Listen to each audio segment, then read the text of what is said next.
Chapter 1 Bad Grades. There were only 15 kids on the late bus because it was Friday afternoon. I sat near the back with Stephen, and he kept on pestering me. Come on, Nora. I showed you my report card. I want to see if I beat you in math. Let me see what you got. Come on. No, I said. No means no. I'm not opening it. I had us to go to school every day, and and I had to sit there and take tests and quizzes when they told me to. But I have a choice about when I look at my grades. Then right now I choose not to. Ask me on Monday. Stephen is my best friend, but I'm not sure if he would have admitted it. If any of his buddies had been on the bus, he wouldn't have been sitting anywhere near me. In a fifth grade, a guy's best friend isn't supposed to be a girl, which is one of the most immature ideas in the universe. Your best friend is a person you care about the most and the one that who cares back just as much. And that's the way it was with me and Stephen. And it wasn't a girl boy thing, it was a fact. Stephen was president. He'd been having a hard time with schoolwork for the past 10 weeks. He was obsessed with grades, so he wouldn't shut up about my report card. On and on and on. On our bus ride home took 20 minutes. Come on, Nora, it's not fair. You know what I got, but I don't know what you got. I want to see your grades. Come on, let me see them. Another fact: sometimes no doesn't mean no forever. It was only about a block to go to before our bus stop, and I couldn't stand Stephen's whining another second.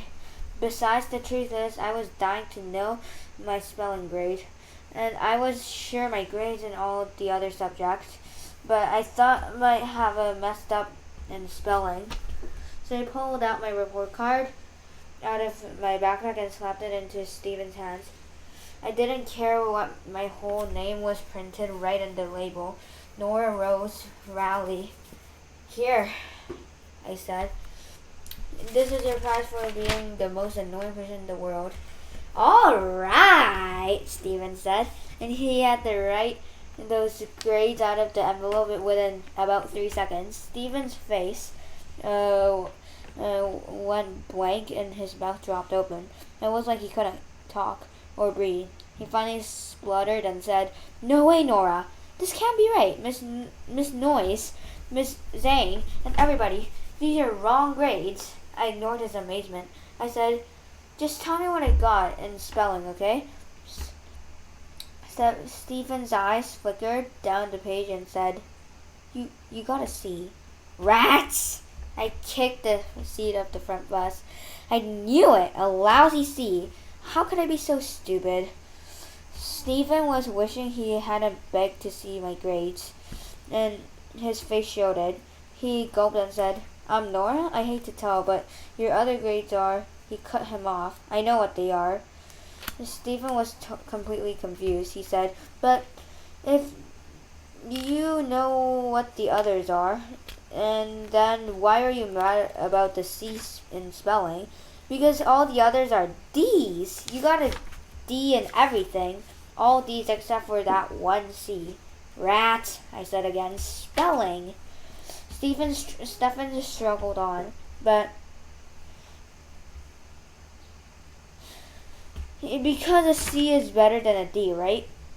I shook my head, but then I said more than I should have. Not always. C is not better than a D if you're trying to get a D.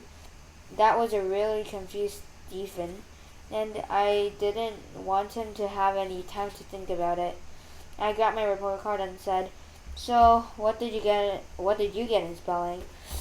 I knew the answer to that question because I'd already seen Stephen's report card. Plus, spelling isn't always his best subject. Stephen said, I got an A." "Is that the grade you were trying to get?"